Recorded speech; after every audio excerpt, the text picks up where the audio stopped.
Have you ever wondered why, even after eating clean, sleeping 8 hours, and hitting the gym, you still feel tired? Not tired like you need a nap, but something deeper. A kind of inner heaviness you can't quite name. You're physically fine, but mentally fogged. Here's the truth.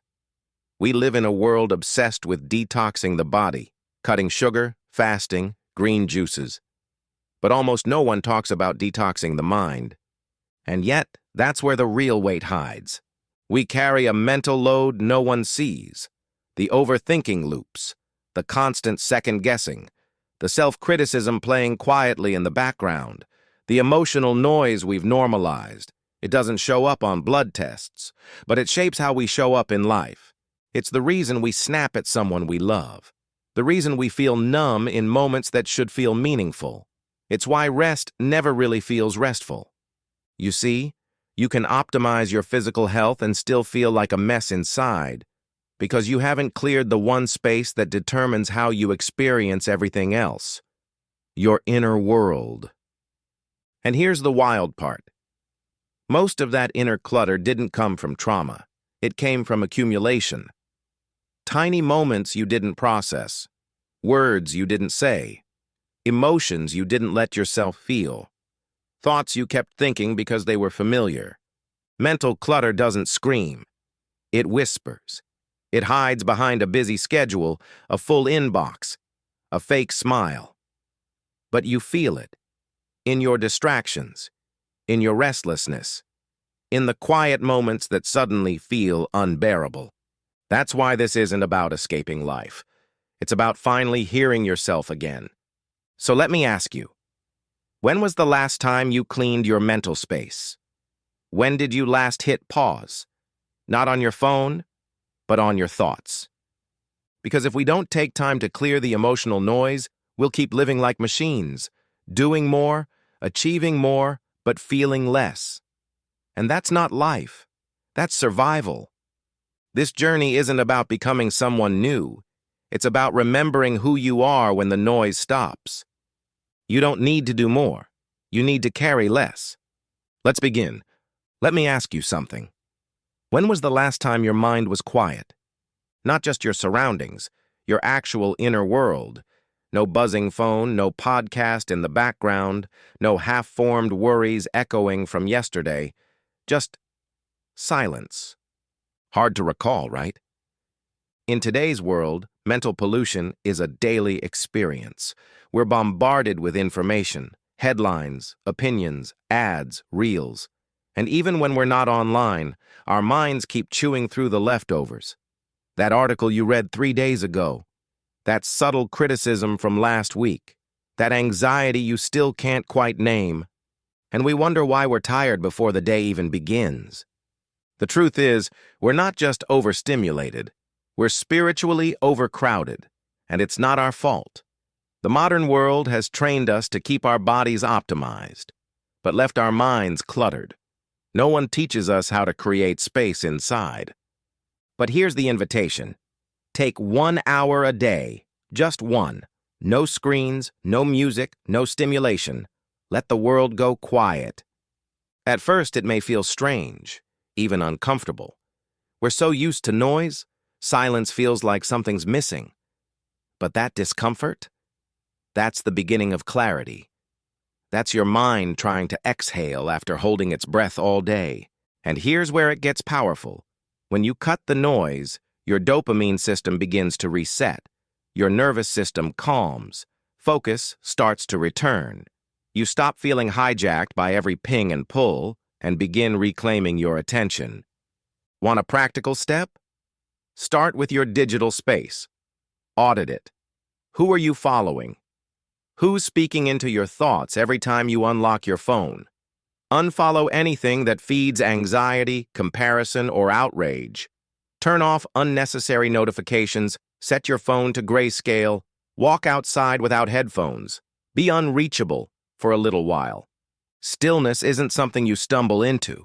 It's something you build. It's an act of rebellion in a world that profits from your distraction.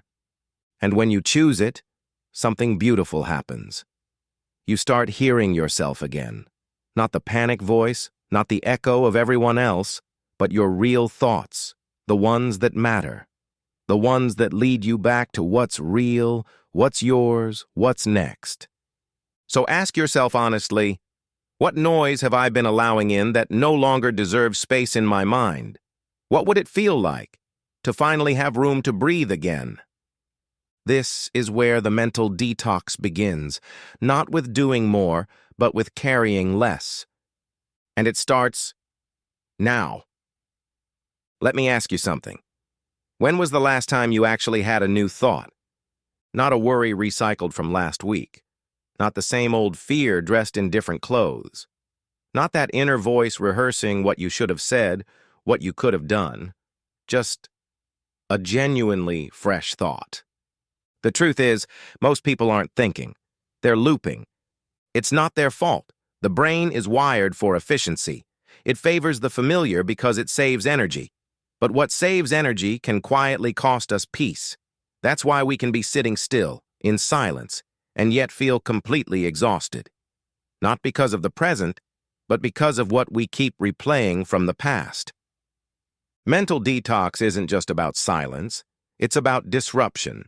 Disrupting the mental loops that masquerade as reflection, but really just drain your spirit. So how do we break the cycle? Start by noticing the moment the loop begins. When your mind starts telling you the same story it's told 100 times, pause. Ask, is this a real insight or just mental noise on repeat? And if it's the latter, say it out loud. This thought has expired. Literally, use your voice. Something powerful happens when you interrupt the mind with your own presence. Then shift, change something. Your posture, your space, your focus. Walk, stretch, breathe, write. Send a signal to your brain. We're not doing this again. This isn't denial, it's discipline. You're not suppressing what's real. You're simply refusing to let an expired narrative hijack your clarity. The Stoics understood this well. Marcus Aurelius used journaling not to indulge his fears, but to interrupt them. He reminded himself again and again, this is only a thought. It is not who I am. That's what we forget sometimes. Your thoughts are not your identity. They're just visitors, and you get to decide who stays. So ask yourself, what thought have I been recycling daily? Is it making me better or just busier in my own head? If it no longer serves you, it's not your truth. It's just noise, and you don't have to carry it anymore. Because the first step to peace isn't more thinking. It's learning to stop rehearsing the pain. Say it with me.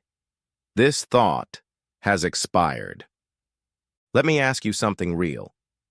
How many conversations are you still having in your head? The ones that never actually happened, or the ones that ended years ago but still echo in your mind. The arguments, the comebacks, the explanations you wish you'd said, the apologies you never got, or the closure you're still waiting for. We tell ourselves these are just thoughts, just memories, but over time, they become something heavier. Emotional clutter, energy leaks, mental ghosts. They show up in our everyday lives, in the hesitation before we speak, in the tension when we enter certain rooms, in the way we flinch at a name, a tone, a silence. And the worst part? Most of these conversations are with people who aren't even present anymore, sometimes not even alive. Yet here we are, still defending, still explaining, still trying to win an argument that no one else is even hearing. The Stoics had a sharp take on this. Marcus Aurelius wrote, "If it's not happening now, it's not real." In other words, if the moment is gone and you're the only one keeping it alive, it's time to let go. Mental detox means choosing peace over reenactment, not because the pain wasn't real, but because your healing is more important than your need to be understood. So how do we release these toxic loops? Start with awareness. When that conversation replays again, pause. Don't let it hijack your presence. Name it. I'm rehearsing a dialogue that no longer needs my energy. Then bring yourself back to the moment. Use your breath, your body, your surroundings, something real, something now. And if that thought still clings, write it down, not to send, just to let it out. Say what you never said, or say what you needed to hear, then tear it up, burn it, cry, breathe, but don't carry it with you. Because your mind isn't a courtroom. You don't need to keep proving your case to people who aren't even here to hear it. Freedom begins when you say, "This story no longer serves my healing." You're not forgetting. You're choosing peace. You're not giving up. You're letting go. So, here's a question. What conversation have you been having in your head that's costing you your peace today? And if you finally chose to let it go, not the lesson, just the loop, what kind of space would that create inside you? Because sometimes the most powerful thing you can say is nothing at all. Let me ask you something real. How many times have you said yes when every part of you wanted to say no? You smiled, you nodded, you agreed. But deep inside, you felt a quiet sting, the sting of self-abandonment. See, every time you say yes out of fear of disappointing someone, fear of conflict, fear of seeming selfish, you're not being generous. You're being dishonest with yourself. And over time, those little betrayals add up. They clutter your mind. They drain your energy. And worst of all, they teach your nervous system a dangerous lie, that your peace can wait. But it can't. Mental clarity begins with boundaries. Detoxing your mind isn't just about removing distractions. It's about protecting your attention like it's your most valuable asset. Because it is. Seneca, the Stoic philosopher, once wrote, "People are frugal in guarding their personal property, but most wasteful of the one thing it is right to be stingy about: time." Let's take it a step further. Your focus, your emotional energy, your mental space, that's not infinite. If you spend it on things that pull you away from your values, your priorities, your center, don't be surprised when life starts to feel blurry. So how do you take it back? Start with awareness. Track your yes. Notice when it feels like a transaction you didn't want to make. Ask yourself, was that a true yes or a fear-based one? Then practice the pause. Before you reply, take a breath. If your chest feels tight, if your intuition hesitates, that's your body whispering, "This isn't right for us." Listen to that voice, respect it, and say no, kindly, clearly, without over-explaining. You don't need to offer a speech. A simple, "That doesn't align with my priorities right now," is enough. Because here's the truth. The boundary is the message, not the performance around it. When you live like this, when you stop stretching yourself thin to be liked or approved of, something beautiful happens. Your mind starts to clear. You feel lighter, more present. You stop rehearsing what you should have said and start living what you mean. So ask yourself today, where have I been saying yes out of fear instead of freedom? And what would shift in my life if I started saying no, not to reject others, but to finally say yes to myself? Because protecting your mental space isn't rude. It's revolutionary. Let's talk about something that doesn't get enough attention. The silent exhaustion of constantly explaining yourself. Have you ever caught yourself over-explaining why you need rest, why you're setting boundaries, why you're not going to that event, not replying right away, not doing what others expect? You think you're just being polite, but what you're actually doing is defending your right to exist on your own terms. And that's not peace, that's performance. Every unnecessary explanation is a leak of energy, a leak of confidence, a leak of clarity. It may not seem like much, but over time, it drains you. Because you're no longer making decisions from your values. You're making them from a fear of being misunderstood. But here's the truth. Being understood is not a requirement for being whole. The Stoics knew this well. Epictetus said, "If you want to improve, be content to be thought foolish and stupid." Why? Because the need to be understood can easily become a cage. One where you shrink your truth, edit your boundaries, and bend your integrity to earn approval that should have never been up for sale. So what's the alternative? You start living from your center, not your image. That means noticing where you tend to over-explain. Is it when you're setting limits? When you're choosing rest? When you're changing your mind? Pause. Ask yourself, is this clarity or control? Am I sharing because it adds connection or because I'm afraid of judgment? Then do the radical thing. Say less. Let your no be a full sentence. Let your decisions stand without needing a monologue. Let your boundaries be clear, not open for negotiation. Because those who truly respect you won't need an essay to accept your truth. And those who do? They're not your responsibility. Silence is not weakness. Sometimes, silence is the most powerful sentence in the room. When you stop over-explaining, a shift happens. Your thoughts slow down. Your anxiety softens. You become anchored in your identity, not the one others imagine, but the one you've chosen with intention. So ask yourself, where have I been trying to explain myself just to feel safe? What would happen if I chose peace over proof? Because not every decision needs to be justified. Not every no needs a story. And not every misunderstanding is yours to fix. You are allowed to be misunderstood and still stand tall. Because real strength doesn't beg for agreement. It simply lives the truth, quietly, clearly, fully. And sometimes the most powerful thing you can say is nothing at all. Let me ask you something personal. What's one thing you still haven't forgiven yourself for? We all carry them. The words we wish we hadn't said. The dreams we gave up on. The boundaries we failed to protect. And somehow, even though time moves forward, our guilt doesn't. We go over it again and again, as if punishing ourselves hard enough will somehow rewrite the past. But here's the truth. You can't punish yourself into healing. You can't shame yourself into wisdom. The Stoics, those ancient seekers of clarity and peace, understood this deeply. They didn't see mistakes as moral failures. They saw them as moments where clarity simply hadn't arrived yet.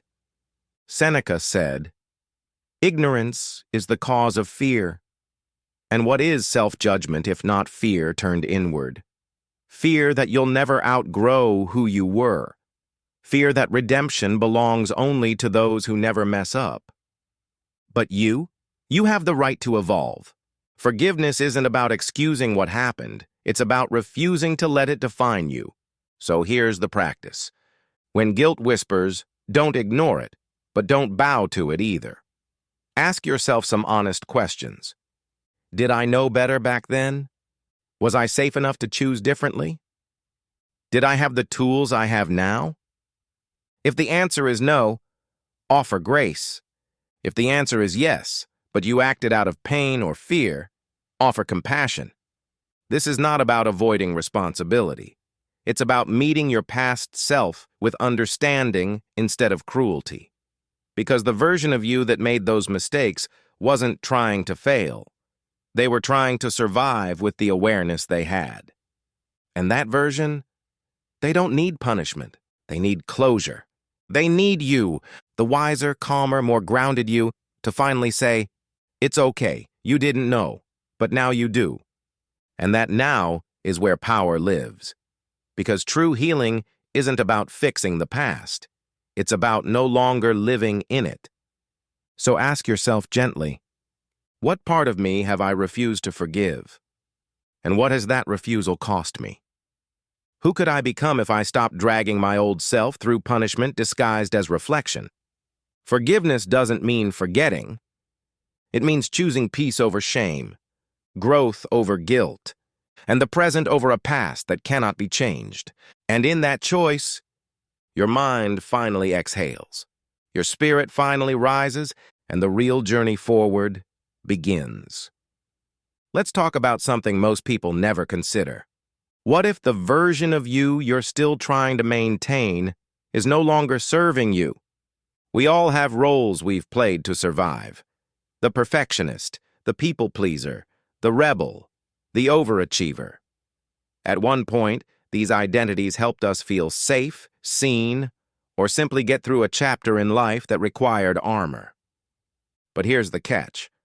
Just because something once saved you doesn't mean it's meant to stay. The Stoics knew this deeply. Epictetus didn't ask, "Who were you?" He asked, "Who are you choosing to be now?" That's the difference between living in memory and living in intention. Between reacting from your past and responding from your present. But letting go of these versions of ourselves isn't easy. Why? Because they're familiar. They're rehearsed. You know how to play the part, even if that part is exhausting. So how do you begin? Start with noticing. When you find yourself shrinking in conversations, over-explaining, chasing approval, or avoiding rest, pause. Ask yourself, is this who I am, or who I used to need to be? That one question opens the door to change. Then practice the shift. If you've always been passive, try being direct. If you've always needed praise, try making a decision without applause. These aren't just new habits, they're declarations. You're telling your nervous system, we are no longer stuck in survival. Think of it this way. You wouldn't keep wearing clothes from a different season, so why wear an identity that doesn't fit who you've become? Letting go doesn't mean you're rejecting your past. It means you're honoring your growth. It means you're making space for the next version of you, the one who lives lighter, thinks clearer, and moves with purpose instead of protection. And yes, some people may not understand. They may still expect you to play the old roles, the one who always said yes, the one who never spoke up. Let them be confused. You don't owe anyone consistency at the cost of your evolution. So ask yourself now, which version of me have I outgrown, but am still performing out of habit or fear? What would shift in my clarity, my energy, my presence, if I finally let that role go? Because mental detox isn't just about removing toxic thoughts. It's about shedding outdated skins. And the more you unfollow the old you, the more room you create for who you're truly here to become. This isn't reinvention. It's remembering who you were before you had to perform. And that's freedom.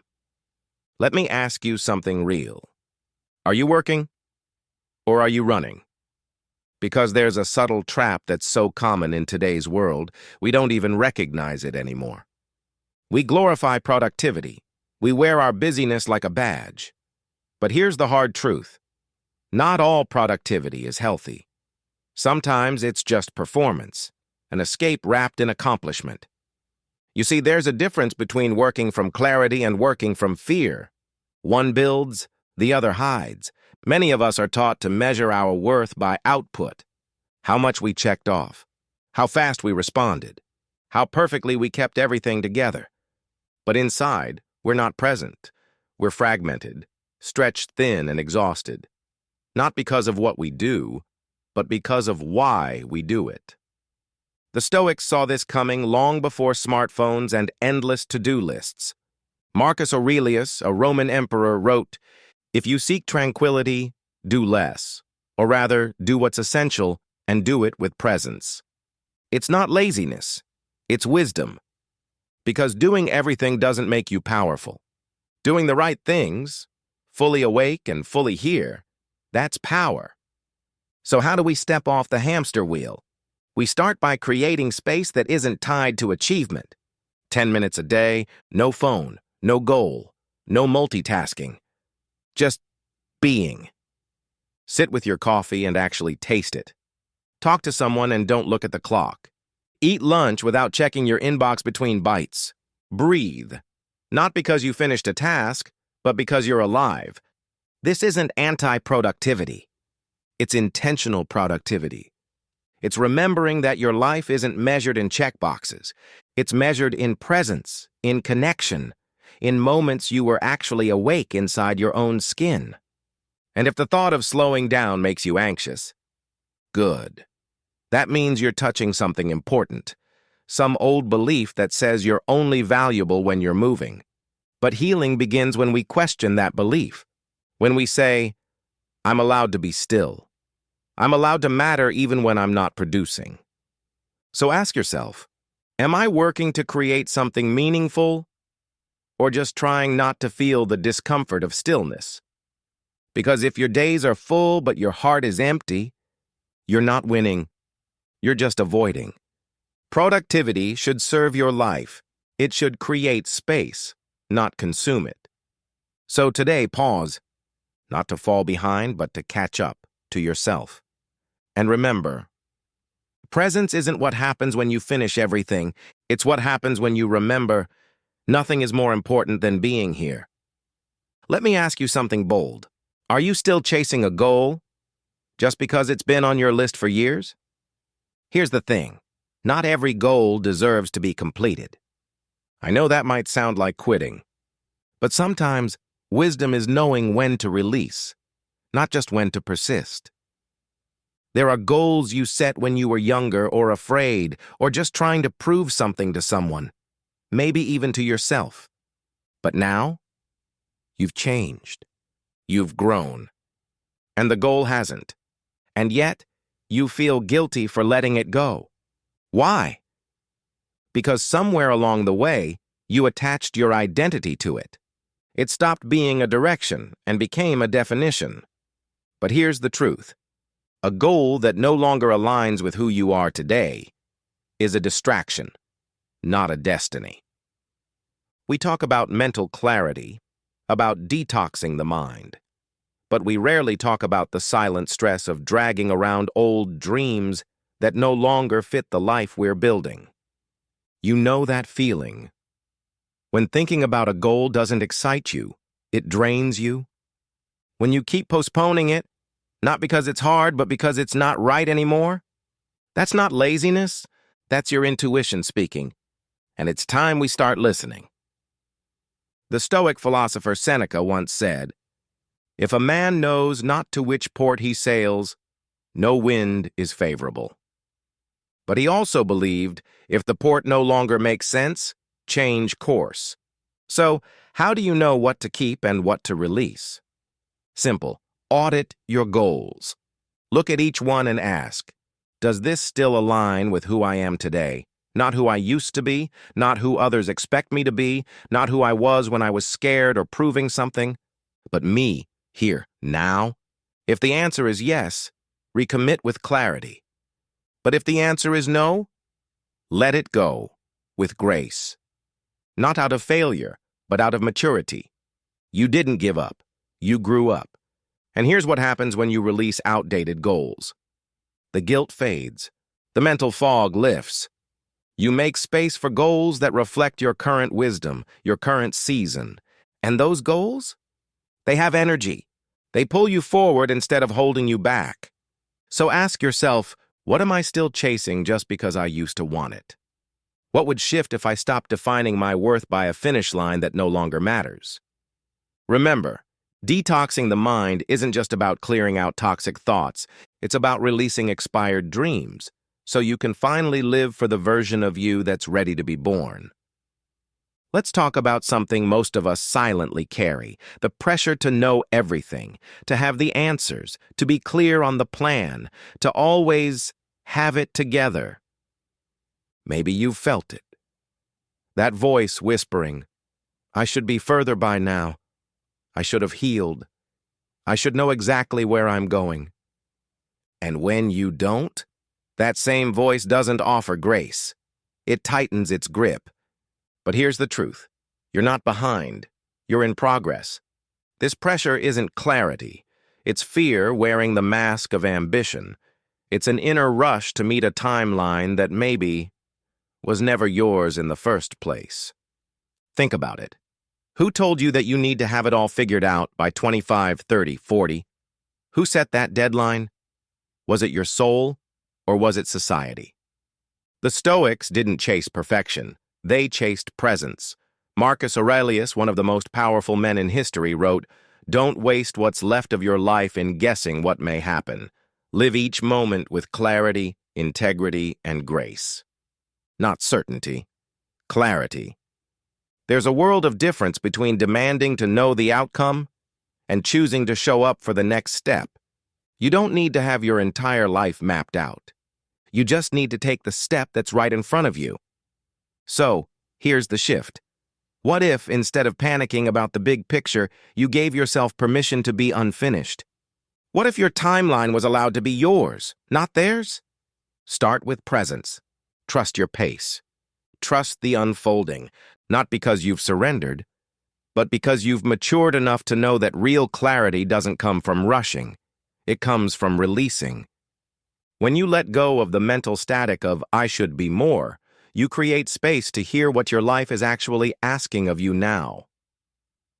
Try this. Instead of a 10-year plan, what would it feel like to focus on the next right step? Not the biggest, not the flashiest, just the next honest one. The beauty of this mindset? It brings peace. You stop performing for some invisible audience. You stop living inside expectations that don't reflect your truth. You start living inside your life again. So ask yourself, where am I putting pressure to be done? And what would shift if I simply allowed myself to be in process, not perfect? Because mental freedom doesn't come from knowing everything. It comes from trusting that who you are today is already enough to begin. So here we are, at the end of the journey. Or maybe just the beginning. We've walked through 10 powerful ways to detox your mind. But here's the part most people miss. These aren't one-time hacks. They're not trendy tips you check off like a to-do list. They're hygiene. Just like brushing your teeth, washing your hands, or caring for your body, mental clarity requires regular maintenance. Not because your mind is broken, but because it's alive. It collects dust. It absorbs noise. And without attention, it clutters fast. That's why this isn't about mastering everything at once. It's about choosing one thing and starting now. Maybe that means setting stronger boundaries. Maybe it means releasing an old goal that no longer fits. Maybe it means learning to say no without guilt, or sitting in silence for the first time in a long time, just to hear yourself again. Whatever you choose, let it be a step toward yourself, because mental detox isn't about escaping your life. It's about returning to it, returning to the present, to clarity, to you. The Stoics knew this. They weren't chasing perfection. They were practicing presence. They believed peace came not from controlling everything, but from clearing what gets in the way of seeing clearly. So today, you don't need another system, another book, or another breakthrough. You just need space. Space to breathe. Space to think. Space to be. Pick one step. Practice it daily. And let it lead you back to the quiet, steady truth that was always there beneath the noise. You. You're not here to be everything for everyone. You're not here to perform. You're here to live clearly, fully, and freely, in your own mind, on your own terms. So take a breath, choose your one step, and begin again. Because clarity doesn't come from doing more, it comes from carrying less.